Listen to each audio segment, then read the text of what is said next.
अस्सलाम वालेकुम dear students, 10th class. हम यहाँ मौजूद हैं आपके ऑनलाइन लेक्चर्स के लिए। जैसे कि आपको पता है हम जिस सिनेरियो से गुज़र रहे हैं, ये हमारे पास आजकल जो हालात सूरत हाल चल रही है कोविड-19, इसमें हमने वो सब कुछ देख लिया जो हमने 9th क्लास में डिस्कस किया था चैप्टर 2 में। हमने चैप्टर पढ़ा था सॉल्विंग अ बायोलॉजिकल प्रॉब्लम। उस टाइम हमने मलेरिया को एग्जांपल के तौर पे लिया था और हमने ये देखा था कि मलेरिया जो थी वो पहले किस तरीके से एक वबाई मर्स बन गया था और उसके बाद फिर उसका ट्रीटमेंट जो था वो दरियाफ्त हुआ और अब आजकल मलेरिया उतनी शिद्दत से असरअंदाज नहीं होता। और हमने अपनी ज़िंदगी में ही अब नेक्स्ट ईयर में ही हम ये अब देख रहे हैं आजकल का बायोलॉजिकल प्रॉब्लम जो है वो कोविड-19, और इंशाल्लाह बहुत उम्मीद है कि जल्द ही इस सिनेरियो से भी हम निकल जाएंगे। आपके लिए जो हमने पीछे 2-3 मंथ हमारे गुजर गए हैं तो स्टडी से हम बिल्कुल टच नहीं रहे, तो ये सिलसिला स्टार्ट किया है कि आप लोग घर बैठे अपने लेक्चर्स लें और हम कोशिश करेंगे कि आपको बेस्ट प्रोवाइड करें। और आप लोगों ने वैसे ही करना है जैसे स्कूल में आप लोगों को बताया गया था, लेक्चर्स आप ले रहे थे अब और उनको लर्न कर रहे थे। और साइंस सब्जेक्ट्स हैं तो जैसे मैं आपको कही थी कि आप लेक्चर लेंगे और उसके बाद घर से आप इसको याद करने के बाद प्रैक्टिस रिटर्न करेंगे, तो बिल्कुल वैसे ही आप इसका रिस्पॉन्स देंगे। लेक्चर यहाँ पे आप लें और उसके बाद समझने के बाद अच्छी तरह उसको लर्न करें और फिर उसकी रिटर्न प्रैक्टिस करें। जो डायग्राम्स इसके अंदर आ रही हैं वैसे ही डायग्राम्स जैसे हम पहले 9th क्लास में अपनी कॉपीज़ पे बनाते थे, इसी तरह अगर आपके पास वो 9th की नोटबुक्स मौजूद हैं तो आप वही नोटबुक्स को यूज़ कर सकते हैं, अपनी ये डायग्राम्स उनके ऊपर ड्रॉ करना स्टार्ट कर दें। सबसे पहले आज हमारे पास हम जो चैप्टर का आगाज़ कर रहे हैं गैशियस एक्सचेंज चैप्टर, हमारे पास चैप्टर नंबर 10 है। स्टार्ट आपकी बुक इधर से ही हो रही है, गैशियस एक्सचेंज। नाम से आपको पता चल रहा होगा गैसेस का तबादला, एक्सचेंज तबादला, और गैसेस कौन कौन सी हमें पता है कि नॉर्मली हम क्या चीज़ चेंज कर रहे होंगे। हम सांस ले रहे हैं और सांस बाहर निकाल रहे हैं। हम जब सांस लेते हैं तो हमारे पास ऑक्सीजन अंदर जाती है और जब हम सांस बाहर निकालते हैं तो हमारे पास कार्बन डाइऑक्साइड हमारे सांस से बाहर आ जाती है। इनका तबादला ये गैशियस एक्सचेंज है। इस चैप्टर के अंदर हम गैशियस एक्सचेंज देखेंगे और किस किस में देखेंगे। आप अपनी बुक पे देखिए, आपको स्टार्ट में मेजर कॉन्सेप्ट्स इस चैप्टर के पता चल जाएंगे। उसमें गैशियस एक्सचेंज इन प्लांट्स है, गैशियस एक्सचेंज इन ह्यूमन्स है, एनिमल्स के एग्जाम्पल में ह्यूमन्स को लिया गया है, और इसके रेस्पिरेटरी डिसऑर्डर्स हैं कि कौन कौन से सांस से इससे रिलेटेड जो हैं बीमारियां वो हो सकती हैं। तो आज का हमारा जो टॉपिक है वो गैशियस एक्सचेंज इन प्लांट्स है, और इससे पहले कुछ टर्म्स हैं जो हम इसके अंदर देखेंगे। वो हमारे पास है cellular respiration and breathing. Cellular respiration जो है हमारे पास हमने 9th क्लास के चैप्टर जो था बायो एनर्जेटिक्स उसमें पढ़ा था। उसमें हमने क्या देखा था, उसमें हमने देखा था कि ये ऐसा प्रोसेस है जिसमें फूड के अंदर मौजूद कार्बन और हाइड्रोजन बॉन्ड टूटते हैं और किस प्रोसेस के थ्रू टूटते हैं, ऑक्सीडेशन और रिडक्शन के प्रोसेस से, और हमारे पास ATP बनती है, carbon hydrogen bond in food broken down by oxidation reduction reactions and ATP formation. ये ATP कहाँ से आई? ये हमने जो फूड खाई उधर से आई, हमने सांस लिया, ऑक्सीजन की इन्वॉल्वमेंट हुई, प्रोसेस हुआ, ATP हमारे पास आ गई। और ये ATP कहाँ है? ATP हमारी बॉडी के अंदर मौजूद है। मैं अगर बोल रही हूँ या मेरी ये बॉडी पार्ट्स की मूवमेंट अगर हो रही है तो ये सारी इस ATP की ही वजह से है।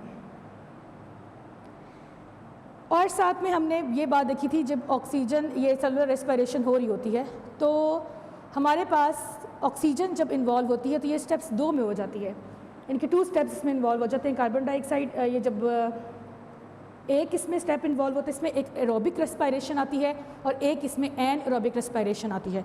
2 टर्म्स हमने वहाँ पे भी ये पढ़ी थी कि रेस्पिरेशन के दौरान एक ऑक्सीजन की मौजूदगी में और एक ऑक्सीजन की एब्सेंस में होती है। जो ऑक्सीजन की मौजूदगी में या प्रेजेंस में होती है वो एरोबिक रेस्पिरेशन कहलाती है, और जो एब्सेंस में होती है वो एनएरोबिक होती है।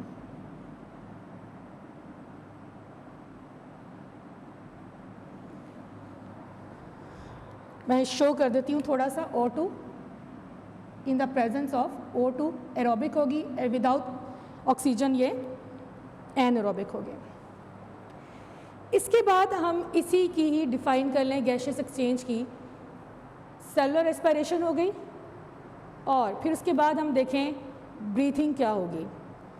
ब्रीथिंग में हम देखते हैं कि हम कोई भी एनिमल जब वो हवा को अंदर लेकर जाता है, सांस लेता है, हवा अंदर जाती है तो ऑक्सीजन जो है वो अंदर जाती है, और जब वो हवा सांस बाहर निकालता है हवा ही बाहर आती है, और साथ में कार्बन डाइऑक्साइड जो होती है वो बाहर निकल जाती है। तो ये टर्म कहलाती है breathing. Animal taking oxygen in and giving out oxygen, carbon dioxide and giving out carbon dioxide. तो ये ब्रीदिंग की टर्म है। ये दोनों टर्म्स एक दूसरे के सिनोनिमस नहीं हैं, एक दूसरे के मुतरादिफ नहीं हैं। सेलुलर रेस्पिरेशन में मैकेनिकल प्रोसेस भी होता है, बायोकेमिकल प्रोसेस भी होता है, और जो ब्रीथिंग है इसमें या फिज़िकल होती है या मैकेनिकल होती है, यानी कि फ़िज़िकल और मैकेनिकल प्रोसेस इन्वॉल्व होता है। इसके बारे में आपको जो है वो डिफरेंस पूछा जा सकता है, तो उसमें आप ये दोनों पॉइंट्स इसके अंदर डिस्कस करेंगे। एक तो इसकी डिफ़ाइन, और उसके बाद उसका ये मैकेनिकल बायोकेमिकल प्रोसेस और फिज़िकल और मैकेनिकल प्रोसेस इसके अंदर शो करेंगे। तो गैशियस एक्सचेंज क्या होगा? गैशियस एक्सचेंज होगा taking in oxygen and giving out carbon dioxide is called gaseous exchange. दोबारा देख लें इसको। सेलुलर रेस्पिरेशन, ऐसा process, the process in which carbon hydrogen bond in food broken down by oxidation reduction reactions and ATP formation. और किस तरीके oxygen जब इसमें हम अंदर जा रही है, हमारे सेल्स के अंदर ऑक्सीजन जा रही है, फिर उसमें कार्बन हाइड्रोजन बॉन्ड्स में टूट रहे हैं, तो वो जो कितने टाइप की रेस्पिरेशन है, एरोबिक है और एनएरोबिक है। एरोबिक रेस्पिरेशन में ऑक्सीजन इन्वॉल्व होती है, एनएरोबिक और इसमें फूड की कंप्लीट ऑक्सीडाइजेशन होती है, जबकि एनएरोबिक में जो है वो ऑक्सीजन इन्वॉल्व नहीं होती। ये मैकेनिकल प्रोसेस है, बायोकेमिकल प्रोसेस है। और जो दूसरा हमारे पास है ब्रीदिंग की टर्म में, इसमें कोई भी एनिमल टेक्स एयर, क्या करने के लिए लेके जा रहे हैं वो अंदर हवा को, oxygen, taking oxygen and giving out carbon dioxide, यानी कि एनिमल्स जो हैं वो ऑक्सीजन को अंदर लेके जा रहे हैं और कार्बन डाइऑक्साइड को बाहर निकाल रहे हैं। ये फिजिकल और मैकेनिकल प्रोसेस है। और गैशियस एक्सचेंज क्या होगा कि animals that taking in oxygen and giving out carbon dioxide is called gaseous exchange. ये वाला टॉपिक हमारे पास अब हमने इसको पढ़ लिया। अब जो फर्स्ट इसके अंदर पॉइंट आ रहा है, जो हम जहाँ से हमारा मेजर कॉन्सेप्ट इस चैप्टर का जो स्टार्ट हो रहा है, वो है गैशियस एक्सचेंज इन प्लांट्स। सबसे पहले हमने जो इसके बारे में डिस्कस करना है वो प्लांट्स हैं। हम ये बात जानते हैं, और हमने, अगर मैं आपको चैप्टर का हवाला दूं तो 9 चैप्टर में हमने फर्स्ट चैप्टर में ही ये बात पढ़ी थी, जब हमने लेवल ऑफ ऑर्गेनाइजेशन पढ़ी थी, तो उसमें हमने पढ़ा था ऑर्गन सिस्टम लेवल में कि प्लांट्स के अंदर ऑर्गन सिस्टम लेवल नहीं होता, यानी कि वेल डिफाइंड सिस्टम नहीं होता, जबकि एनिमल्स में और ह्यूमन बींग्स में एग्जांपल लें तो उनके अंदर सारे सिस्टम्स वेल डिफाइंड मौजूद होते हैं। प्लांट्स के अंदर क्या चीज़ें मौजूद हैं? प्लांट्स के अंदर हमारे पास अगर हम देखें तो अगर ये एक पौधा है, ये इसका लीफ है, ठीक है, ये इसकी रूट्स आ गई, ये इसका स्टेम हो गया, और साथ इसके फ्लावर हो गए। ये इसके बेसिक पार्ट्स हैं। कौन कौन से? Stem, leaf and root.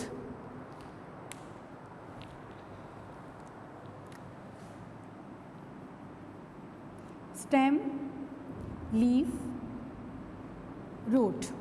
और इसके हर बॉडी पार्ट ने, प्लांट के हर बॉडी पार्ट ने अपने इन्वायरमेंट के साथ खुद ही गैशियस एक्सचेंज करनी है।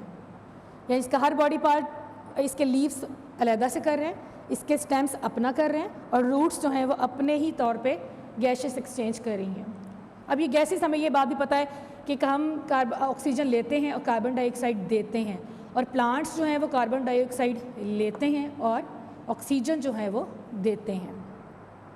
इसकी अब गैशियस एक्सचेंज किन तरीक़ों से होगी?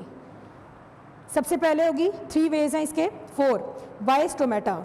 सबसे पहले स्टोमेटा के थ्रू होगी, नंबर 2 लेंटिसेल्स के थ्रू होगी, नंबर 3 रूट्स, और नंबर 4 क्यूटिकल के ज़रिए होगी। सबसे पहले हम डिस्कस करेंगे स्टोमेटा के थ्रू। स्टोमेटा आपने पढ़े थे, गार्ड सेल्स होते हैं, छोटी छोटी माइक्रोस्कोपिक ओपनिंग्स होती हैं, छोटे छोटे सुराख होते हैं लीव्स के अंदर।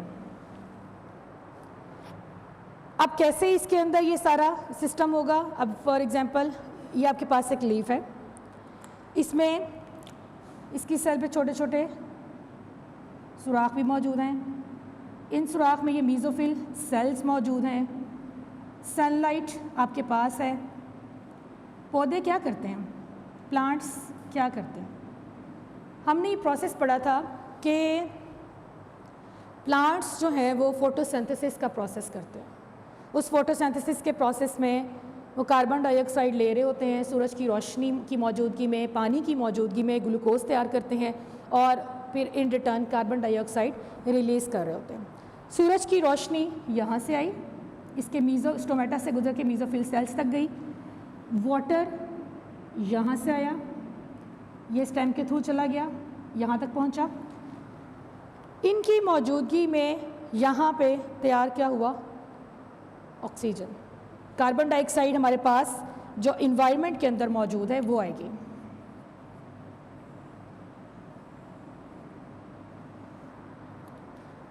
कार्बन डाइऑक्साइड इन्वायरमेंट से सनलाइट, वाटर और लीफ के अंदर पहुंचा, इसके मीज़ोफिल सेल्स के अंदर, और फोटोसिंथेसिस का प्रोसेस हुआ और रिलीज़ क्या होगा यहाँ से? ऑक्सीजन। ये ऑक्सीजन हम इनहेल करेंगे, हम सेलुलर रेस्पिरेशन के ज़रिए रेस्पिरेशन के ज़रिए अपने अंदर लेके जाएंगे। सेलुलर रेस्पिरेशन भी इसी के थ्रू होगी। फोटोसिंथेसिस का जो प्रोसेस है वो 2 फेजेस पे होता है। ये जो रेस्पिरेशन का प्रोसेस है 2 फेज़ लेता है। ये डे टाइम में और है और नाइट टाइम में प्लांट्स का और है। अब अगर हम पहले इसी की बात कर लें प्लांट्स की, तो इस डायग्राम को समझने के लिए ये आपको ये लीफ है, लीफ का एक छोटा सा पोर्शन लेकर इसको डिस्क्राइब किया गया है। सबसे पहले इसके ऊपर एक लेयर मौजूद होती है, इस पर क्यूटिकल सम प्लांट्स के अंदर, तो वो क्यूटिकल की एक लेयर मौजूद होती है। यहाँ इस ज़रिए से भी, इस क्यूटिकल के अंदर से भी, जब हमने वहाँ पे 4 पॉइंट पढ़ा है कि कुछ स्टेम्स में और कुछ लीव्स में क्यूटिकल की लेयर मौजूद होती है जो यहाँ से गैसेस एक्सचेंज होती है। यहाँ से डायरेक्टली फ़िज़ा के अंदर जो होगा वो गैसेस का तबादला होगा। अब पत्ते के अंदर, लीफ के अंदर, ये स्ट्रक्चर के अंदर कैसे जाएगी?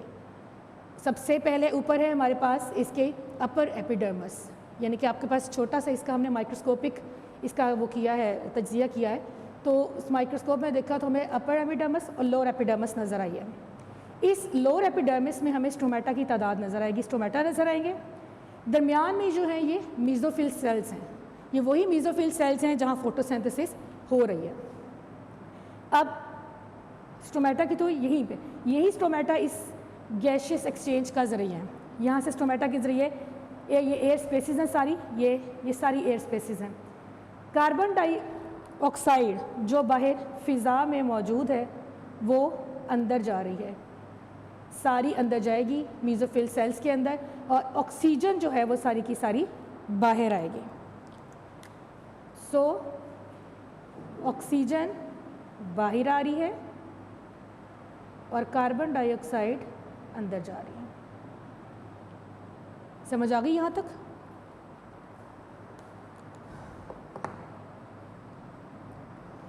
फोटोसिंथेसिस के प्रोसेस में हमें कार्बन डाइऑक्साइड मिल गए। अब ये कार्बन डाइऑक्साइड हम इनहेल कर लेंगे, फोटोसिंथेसिस के प्रोसेस में हमें ऑक्सीजन मिल गई। ऑक्सीजन जो है अब हम इनहेल करेंगे। यहाँ पे अब मैं आपको इसकी फेजेस समझाती हूँ।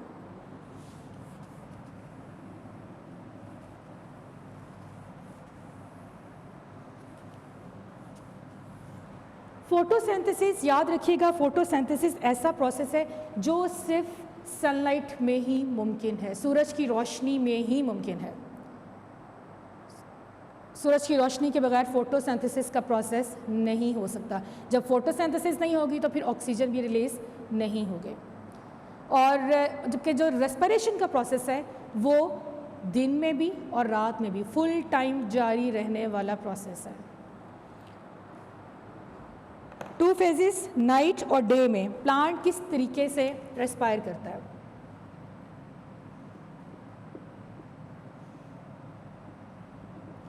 ड्यूरिंग डे में फोटोसिंथेसिस हो रही है, फोटोसिंथेसिस भी हो रही है और रेस्पिरेशन भी हो रही है। फोटोसिंथेसिस और रेस्पिरेशन दोनों साथ साथ चल रहे हैं। यही वाला प्रोसेस सनलाइट, कार्बन डाइऑक्साइड की मौजूदगी में, पानी की मौजूदगी में, पत्ते के अंदर मेसोफिल सेल्स के अंदर फोटोसिंथेसिस का प्रोसेस हो रहा है और ऑक्सीजन रिलीज़ हो रही है। ये सारा डे टाइम है, साथ साथ रेस्पिरेशन हो रही है। अब पौधा जब रेस्पायर कर लेता, अब रात के टाइम में क्या होगा? ड्यूरिंग नाइट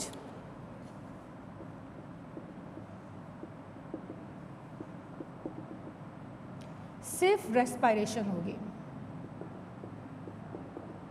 क्योंकि ना तो रात को सूरज निकलता है ना फोटोसिंथेसिस होगी, लेकिन रेस्पिरेशन होगी।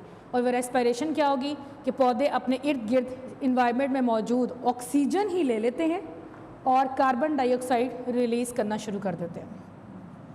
ऑक्सीजन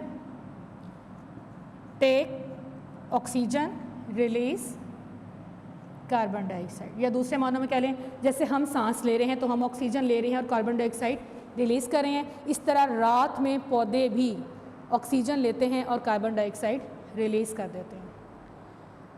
और इसीलिए कहा जाता है कि रात के टाइम में प्लांट्स के नीचे, जहाँ प्लांट्स ज़्यादा है उधर नहीं नीचे सोना चाहिए, क्योंकि ऑक्सीजन की डेफिशिएंसी बहुत ज़्यादा होती है। अब एक स्टोमेटा के थ्रू हमने ये बातें डिस्कस कर ली, बाय स्टोमेटा किस तरीके से गैशियस एक्सचेंज हो रही है। इसके बाद हमारे पास जो सेकंड जो टॉपिक आता है इसके कि किस तरीके से गैशियस एक्सचेंज हो रही है, वो है बाय लेंटिसल्स। लेंटिसल्स क्या है? वुडी स्टेम, यानी कि ये तो तना एक मैंने आपको एक पौधे का दिखाया, इसी तरह जो दरख्त हैं जिनकी बात बाहर नज़र आ रही होती है, थोड़ी छाल सख्त होती है वुडी स्टेम्स के अंदर, उनमें क्या होता है ये मैच्योर रूट्स हैं, यानी कि रूट्स एक तो बिल्कुल इनिशियल होती हैं, एक थोड़ी मैच्योर हो चुकी होती हैं। उनके अंदर क्या होता है कि उनके अंदर, उनकी बार के अंदर छोटे छोटे, मैं यहीं पे एक्सप्लेन कर देती हूँ, छोटे छोटे सुराख होते हैं, ये कहलाते हैं लेंटिसल्स। ये जो दरख्तों की छाल होती है ये इतनी वो हार्ड होती है कि वो उसके अंदर से कोई चीज़ गुजर नहीं सकती अंदर। ये छोटे छोटे सुराख होते हैं जो लेंटिसल्स कहलाते हैं, उन्हीं के ज़रिए गैसेस एक्सचेंज होती हैं, गैसेस अंदर बाहर आती जाती हैं। नंबर 3 हमने पढ़ा फिर बाय रूट्स। रूट्स के ज़रिए कैसे होगा? इसका रूट्स का सरफेस एरिया, यहाँ पे ज़मीन के अंदर जो गैसेस मौजूद हैं वह रूट के जनरल सरफेस के थ्रू ही गैसेस एक्सचेंज कर लेंगी, कार्बन डाइऑक्साइड ले लेंगी, ऑक्सीजन दे देंगी। और उसके बाद है हमारे पास बाय क्यूटिकल, और यहाँ पे हमने क्यूटिकल की लेयर पढ़ी थी, यहाँ पे सबसे ऊपर वाली, ये आपके बॉक्स में है। आप अपने पेज नंबर 2 के बॉक्स में देखेंगे तो आपको पता चलेगा यंग स्टेम्स और लीफ जो है वो गैसेस एक्सचेंज करते हैं क्यूटिकल के थ्रू, जो कि एपिडर्मिस के ऊपर होती है। ये भी डायरेक्ट फिज़ा से अपनी गैस एक्सचेंज करती है। अब इस सारे टॉपिक को हम एक दफ़ा दोबारा से देख लें। Gases exchange in plants, gases exchange in plants, plants में पहले आपको 3 आपको इसके पता है कि 3 इसके मेन पार्ट्स हैं, स्टेम, लीफ, रूट। बाय और उसके बाद कौन सा वे है जिसके थ्रू कौन से इसके अंदर तरीक़ेकार आएंगे जिससे ज़रिए वो गैसेस एक्सचेंज करेगा, वो हमारे पास हैं by stomata, by lenticels, by roots and by cuticle. Stomata leaf के थ्रू है, ठीक है। स्टोमेटा कहाँ मौजूद होते हैं? लीफ में। लीफ के थ्रू जो गैसेस एक्सचेंज हो रही है वो स्टोमेटा के थ्रू हो रही है लीफ में। अब स्टोमेटा जो है, हमने यहाँ पे पूरा इसका स्ट्रक्चर डिस्कस किया। हमने पढ़ा कि क्यूटिकल की लेयर थी, सबसे ऊपर हमने इसका जब माइक्रोस्कोपिक एग्जाम किया तो क्यूटिकल की लेयर थी, ऊपर अपर एपिडर्मिस है, लोअर एपिडर्मिस है, दरमियान में मेसोफिल सेल्स हैं। यहाँ पे नीचे जो इर्द-गिर्द फिज़ा में मौजूद कार्बन डाइऑक्साइड स्टोमेटा के थ्रू, पोर्स के थ्रू, ये माइक्रोस्कोपिक पोर्स हैं स्टोमेटा जो है अंदर जा रही है एयर स्पेसिस में सारी, और उसके बाद मेसोफिल सेल्स के अंदर, और उसके बाद ऑक्सीजन जो है वो रिलीज़ हो रही है। लेंटिसल्स, और इसमें हमने 2 फेजेस देखी कि जो प्लांट्स हैं वो ड्यूरिंग डे और नाइट किस तरीके से रेस्पायर करते हैं। फोटोसिंथेसिस और रेस्पिरेशन का प्रोसेस जो है वो दिन की रोशनी में साथ साथ चलता है, जैसे फोटोसिंथेसिस हो रही है साथ ही रेस्पायरेशन भी हो रही है। सूरज की रोशनी की मौजूदगी, कार्बन डाइऑक्साइड, पानी की मौजूदगी में पत्ते के मीज़ोफिल सेल्स के अंदर, लीव्स के मीज़ोफिल सेल्स के अंदर जो फोटोसिंथेसिस का प्रोसेस हो रहा है और ऑक्सीजन जा रही है। जबकि रात के प्रोसेस में सिर्फ ये फोटोसिंथेसिस का प्रोसेस नहीं होगा, सिर्फ क्या होगा, रेस्पायरेशन होगी। और इसमें पौधे क्या करेंगे, पौधे जो होंगे वो ऑक्सीजन को लेंगे, कार्बन डाइऑक्साइड रिलीज़ कर देंगे। फिर हमने पढ़ा लेंटिसेल्स के थ्रू क्या होता है, जो मेच्योर वुडी प्लांट्स हैं, ट्रीज़ हैं, उनमें और मेच्योर रूट्स के अंदर, इनके अंदर छोटे छोटे सुराख होते हैं, स्मॉल पोर्स होते हैं, जिनको लेंटिसेल्स कहा जाता है। इनके थ्रू गैसेस एक्सचेंज होती हैं। फिर रूट्स के बारे में पढ़ा। रूट्स हमारे पास पौधे की यहाँ मौजूद, और इसमें इर्द गिर्द जो इसकी सरफेस एरिया में जो गैसेस मौजूद हैं वो डायरेक्ट जनरल सरफेस के ज़रिए कर रही हैं, और क्यूटिकल की लेयर एपिडर्मिस के ऊपर मौजूद है, वहाँ से डायरेक्टली ये कर रहे हैं। अब एक लास्ट लाइन में जो आपको बताया गया है कि इक्वेटिक प्लांट्स, जो पौधे पानी के अंदर रहते हैं, वो कैसे करते हैं, वो अपने वाटर के अंदर मौजूद ऑक्सीजन को इनहेल करते हैं और कार्बन डाइऑक्साइड बाहर निकाल देते हैं। ये हमारा आज का टॉपिक था। उम्मीद है कि मुझे आपको समझ आ गई होगी, और अगर इसके से रिलेटेड आपको कोई क्वेश्चन हो तो आप बता सकते हैं। Thank you.